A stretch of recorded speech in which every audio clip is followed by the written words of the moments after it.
Iran-Iran conflict is not a war far away from us anymore. It's the beginning of India's opinion on anxiety and even our daily life. So Iran war is not just a faraway war, it's shaping India's opinion, its anxiety and even daily life. A massive CVoter snap poll conducted across India with over 10,000 respondents captures how public sentiment is shifting week after week as tensions escalate between the US and Iran.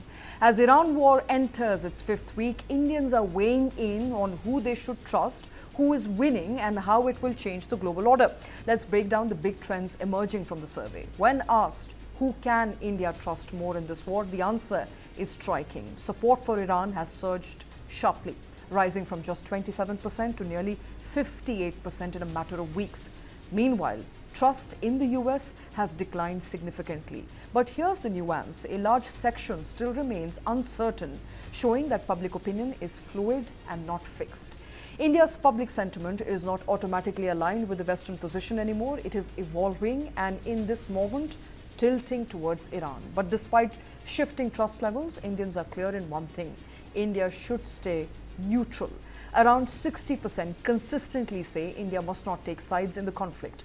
And here's where it gets more interesting. When neutrality is removed from equation and respondents are asked to pick a side, a strong majority backs Iran. Nearly 3 out of 4 respondents say that India should support Iran if forced into taking a position. This suggests that while neutrality is preferred, public sympathy or strategic perception currently favors Iran. When asked what this war would do to India, economy is the biggest concern by far. Nearly half of respondents say that economic impact will be most significant. Foreign policy and politics trail far behind. And this shows that for most Indians, global conflict is ultimately about domestic economic consequences. And this is where the data becomes alarming. A staggering 65% say that they or their family are already facing difficulty in getting LPG cylinders. This means that the crisis is not hypothetical anymore, it's already affecting daily lives. And on the consequences of the war, more than 80% believe that this conflict will change the global order. Over half believe that US will emerge stronger. So while trust in the US may be falling, its power is still widely acknowledged. Beyond this specific conflict, the survey reveals something deeper about India's worldview. When asked which country India should trust most in international relations, Russia dominates overwhelmingly at 70%. India's public continues to view Russia as its most reliable and trusted global partner. And despite the focus on Iran, and the biggest concern that India perceives right now remains unchanged. China tops the list, followed by Pakistan. So China is the biggest threat, according to the respondents. The takeaway is clear. Even amid global crises, India's primary security concerns are regional. The survey reveals 3 powerful truths. India wants neutrality, but lean towards Iran if forced. Economic anxiety, especially fuel, is the biggest concern, and a global war is already being felt inside Indian homes. This is no longer just a geopolitical story. It's a story about India's kitchens, costs, and the fragile balance between global conflict and everyday survival. Joining me on the show is Ambassador Suresh Goyal, former Indian diplomat. Also with us is Major General Rajan Kochhar. He's a defense and strategy expert. Nirmal Abram, a political analyst, and Dr. Sharad Kohli. He is a senior economist. Ambassador, I want to begin with you. When you look at the survey and the staggering number of people who were surveyed here, of the 10,000 people, majority still believe that India should remain neutral, and India has been neutral in the past, and that should be the diplomacy going forward. What do you make of this perception? Diplomacy and in foreign policy, neutrality can have very nuanced kind of an implication, very nuanced kind of a meaning.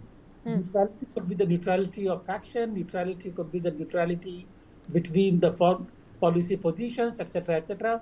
But I think the voters, who took part in the survey, have very wisely chosen that their main concern with this entire war is really what?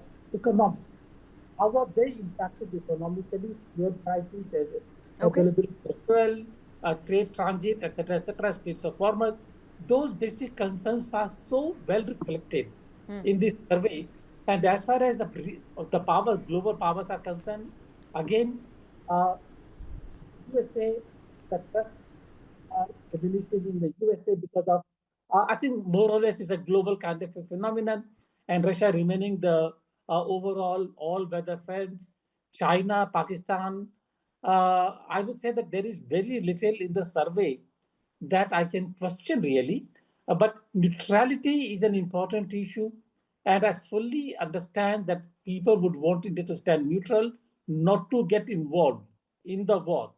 So But the opinion is common there, that this is not our war. Major General Rajan Kochar, this is not our war. Europe is not the only place that feels it. India feels it very strongly from day one that this is not our war, and therefore we must remain neutral. But Major General Rajan Kochar, a very interesting trend also emerging by the way of, if forced to pick a side, majority of Indians feel that they would rather pick a side with Iran. So that sentiment is shifting away from the US. How would you explain that? Uh, Thank you, Shweta. First of all, I must compliment the people of India. ये ये public है, ये सब जानती है, you know. There was a song like that some time back, so I'm reminded of that. You see, public sentiments are not swayed by your national interest at times. And that's why the Iran siding is seen prominently, because if you look at the national interest, I think the relations with Israel are more predominantly important for us than with Iran. I'm just drawing a comparison. I'm not saying that you spoil your relations with Iran. You need to have a balanced approach.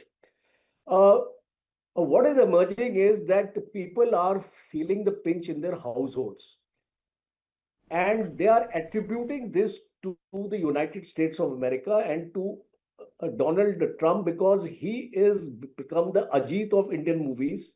He is become a villain now, and because of him, the shift from the US is taking place towards Iran now. It is nothing to do with the track record of Iran, because we know what kind of policies Iran has been propagating in the Middle East and West Asia, and the proxies, the way the Houthis and the Hezbollahs are actually working, and the Hamas are working, something like what Pakistan proxies like Lashkar-e-Toiba, Jaish-e-Mohammed are doing. So if you start comparing these proxies with Pakistan and Iran, I think the public sentiments are going to be different. But here, today, what is happening is the impact is being felt by the common man, Right. by the businessman. You see that there are many people who have been forced to close their shops. Hotels are getting closed. Agriculture, as you said, that sulfur is not available. The price of fertilizers are going to go up by 50%. So it is going to hurt the common man. And the common man's reaction is the way we have seen in the survey. It has got nothing to do with the foreign relations. It has got nothing to do with dependencies. It has got nothing to do with the defense and economy of the country. So Sharad is there. He will explain economic things in a better way. But what I can gather is these sentiments are totally temporary in nature, Okay. based on circumstances which have resulted from this war. And the moment things will stabilize, I am sure if you do a similar kind of a survey after 6 months, when everything is normal, you will find a tangible difference in those voting percentages. Okay. So I think this survey has been done at this point of time after 30 days or 34 days of war. And because the sentiments of the people are affected here, and my last point is that the US is seen as as aggressor in this entire war, because the one who starts the war is perceived as a more dangerous friend or an enemy a more then the responsible person, party, a more dangerous enemy, and in this case, I think that's also the reason why primarily Nirmal Ibrahim, a lot of people who have been spoken to, who have participated in this survey, are viewing U.S. as the aggressor, and hence the explanation why there is an anti-US sentiment. I mean, what gives away?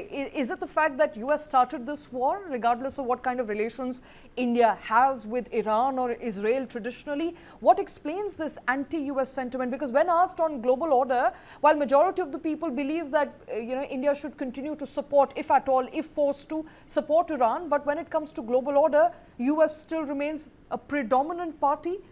And there is a lot of trust as far as US emerging victorious out of this war.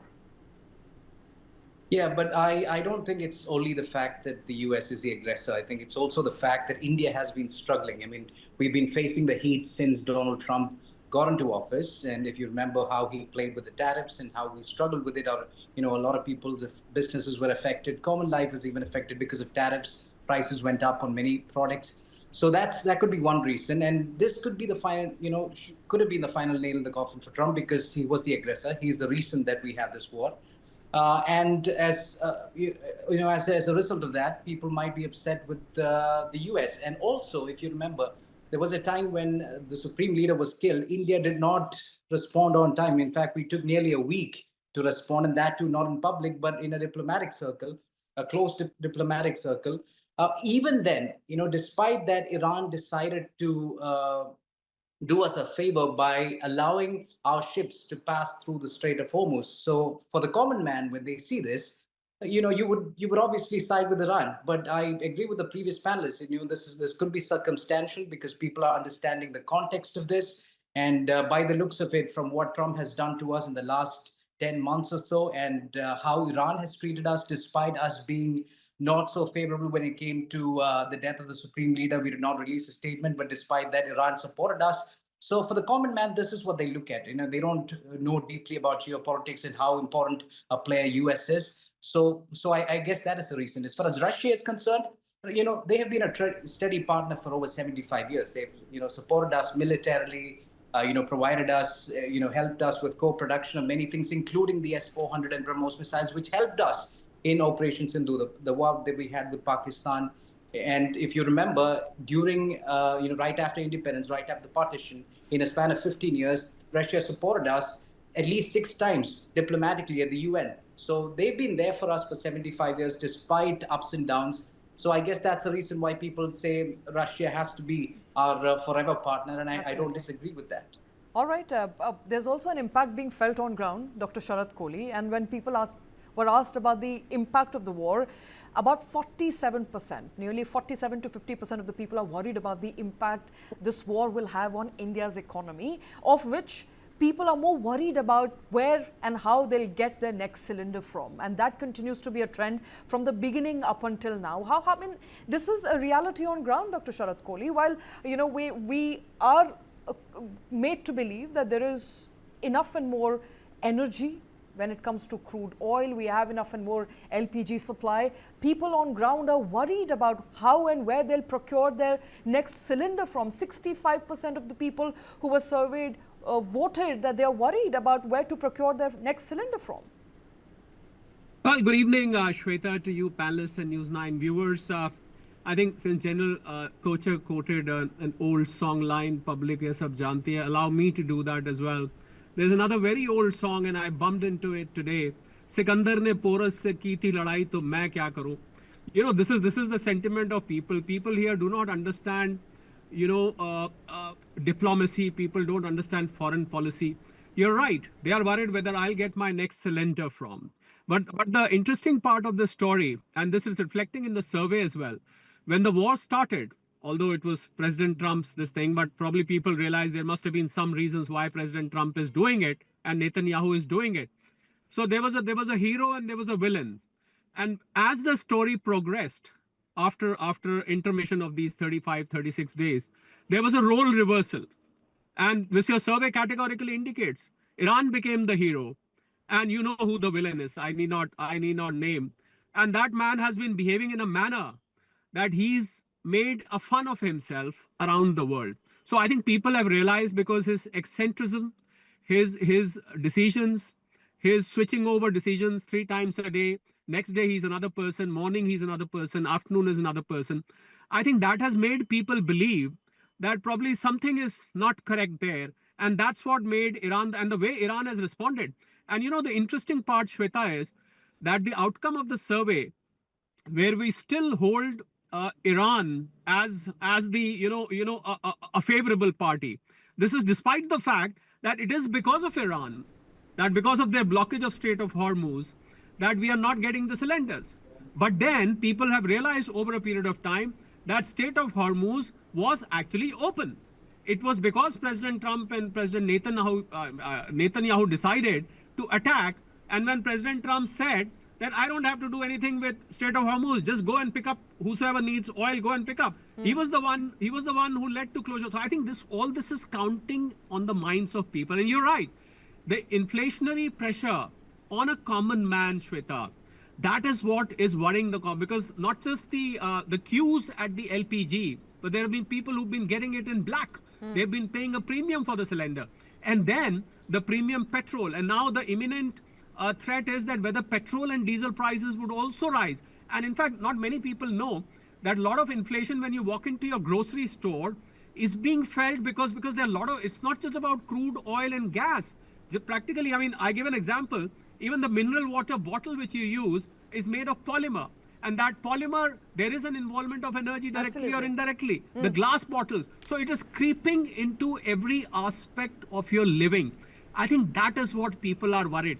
They do not understand diplomacy. They do not understand foreign policy. Of course, I mean, a channel like yours, they do decipher all these things. But not many people try and understand in India what they are. You're right. They are worried about their own domestic economy. First, they are worried about the country. And then it comes to whether my household, whether my own economy is being impacted. So that is what survey is reflecting. But there has been a categorical, Shweta, role reversal from the hero to the villain in this whole story. Absolutely. As the days progress. Right. And I think that is reflecting in the survey. It's reflecting in the. I'm not going to take away from the intelligence of the common people. Ambassador Goyal, I do believe that people understand, even if they don't read the nuances, they do understand, on the periphery of how the war is shaping up. And in fact, on that question, when asked whether they believe that this war will significantly change the global order, 52% of the people believe that the global order will be different once this war finishes. Would you agree with that assessment, given that the war has now prolonged? It's been more than 5 weeks. We thought initially that the war will be over within a span of 2 to 3 weeks. That hasn't happened. And given the kind of asymmetric war that Iran is fighting at the moment, nobody thought that the war will last as long as it has lasted. This is emerging to be a major challenge to the prowess of the United States. Yes, Shweta. Shweta, I thank you very much once again. And the general sentiment I seem to get is that people are not bothered about diplomacy. They obviously are more bothered about what is happening in their daily lives, clearly. My issues are two. But one, whether the government policy is in sync with the public mood or not. And that is where this issue of changing world order is concerned. Everybody knows. There's no doubt that everybody knows that the way the war is going on, there is a change in the world order. USA was considered to be all powerful at one time, but suddenly you realize that it's not. USA cannot even power down Iran, not make Iran behave. And if a superpower cannot make Iran behave, on the other hand, a country like China, which is not interested in international petrol, is sitting merrily with all kinds of resources without much of an impact on the economy. People do notice these things. But the issue really here is the government taking note of what the public mood is, and whether the government is actually interpreting what neutrality should be, number one. And number two, whether government, people, I don't think they care as to what the changes will be in the world order. They will only see whether US is powerful or not, or Iran is stronger. But how is the world order changing? Our traditional partners, Gulf countries, Saudi Arabia, Qatar, Oman, have been badly bruised. They're badly bruised both in terms of security metrics and in terms of their own economic infrastructure.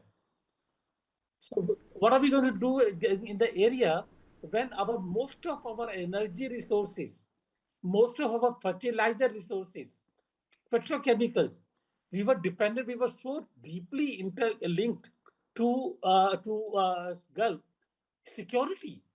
Israel and Gulf had become kind of the first most important pivot of security. Let's say Pakistan and China. Pakistan, we talk about Operation Sindhu.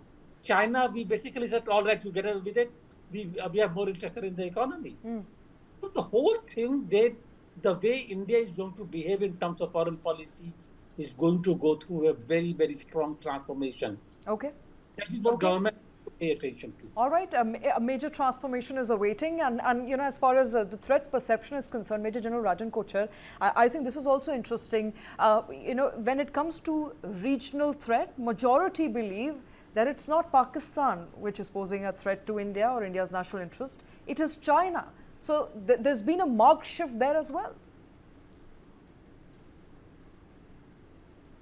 You see, Shweta, you have to see things from a point of view of matching capabilities, matching strength with each other, and people perceive that the Indian armed forces is far superior to Pakistan armed forces, and so therefore that threat can be countered very effectively.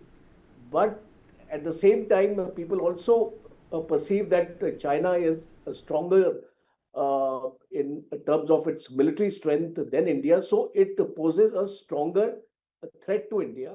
And people have also seen, you see, you can't keep things in the closet for a long time. People have also seen the way China has asserted itself in Ladakh area. It's still in occupation of those disputed areas, and it's not going back in spite of all those statements we are listening on the channels, etc. The situation in Ladakh has not changed even a bit. To some extent, some patrolling points we have been allowed to go and things like that. But by and large, the status quo situation, what we were talking of the April 2020 ante, that has not happened. So the people are aware that China is a bigger threat to us, and it's been able to push its agenda onto our neck.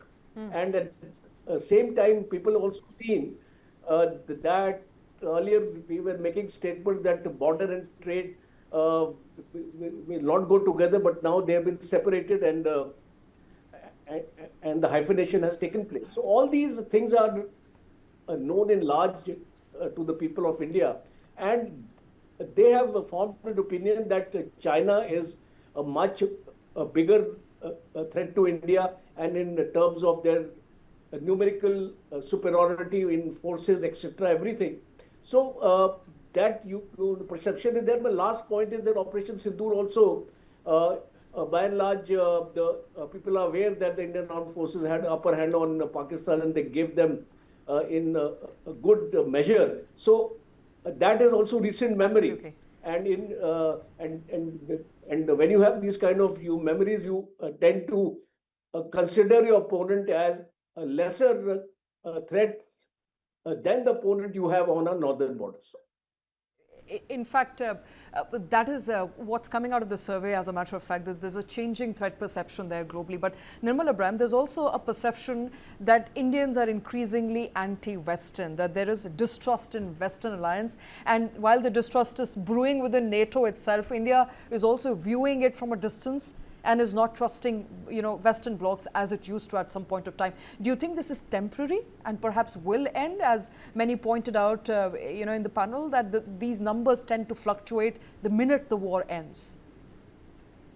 Yeah, I believe it is temporary, because when you say the West, if you're broadlining it, would you include Europe is the question? Because I think most people understand the West to be US, unfortunately, if you ask a layman. So I think it is with the US, not necessarily with Europe, because look at what we've done with the UK and the European Union. Right. Just when Trump struck us with the tariffs, we decided to go to the European Union and UK and several other countries as well. So I don't think it's completely the West as such. I would say it's just and when it comes to European nations, obviously there is a good connect, and we would love to keep that as well. As far as India's and the belief of people, yes, I believe it is temporary. Once the war is over, once things get back to normal, I believe these numbers would change, except for Russia, because as I said, they're a trusted partner.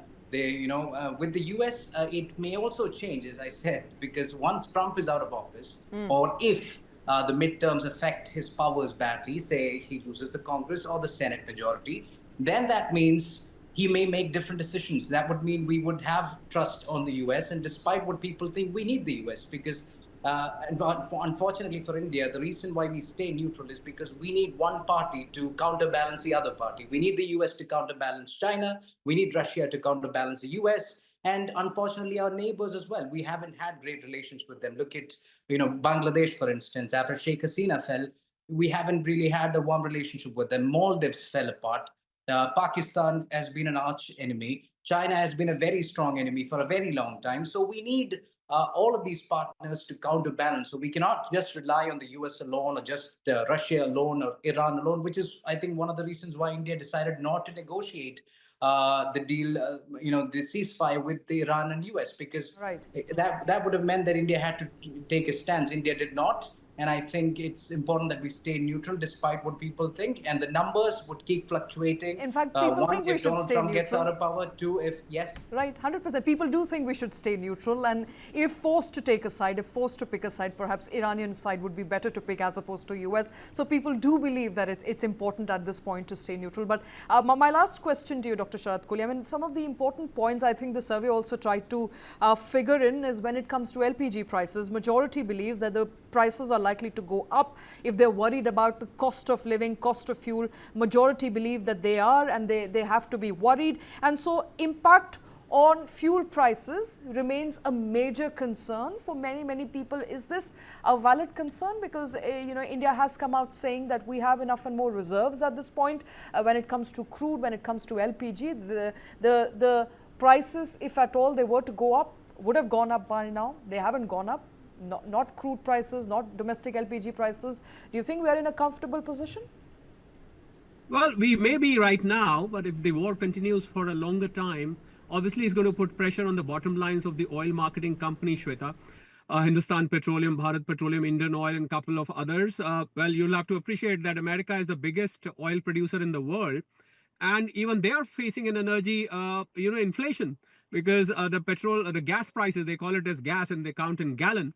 $1.06 is what this has gone up by 25% even in the US, who are supposed to be. So we are not producers. We only produce 13% of the crude. 87% is what we import. 60% of our gas we import. So there are problems on two fronts, Shweta. One is the supply, whether a constant supply would be maintained. But that, I think, is not a problem right now because we've got over 40 countries from where we are importing. All crude basket is coming from different parts of the world. The bigger problem is the pricing. I think supply is not a problem. We have strategic petroleum reserves for about 60 days. There's no problem of the supply. If we leave out the black marketeers and hoarders, there is no problem. It is the price which is the pain point, Shweta, which people should keep watch upon. All right. Thank you very much for that, gentlemen. Thank you for taking time out. Thank you for joining us on this very crucial story. The impact of Iran war on India and the mood of the nation. And the mood of the nation is clear that neutrality should be the preferred diplomatic route. But if forced to pick a choice, Indians would rather pick the Iranian side.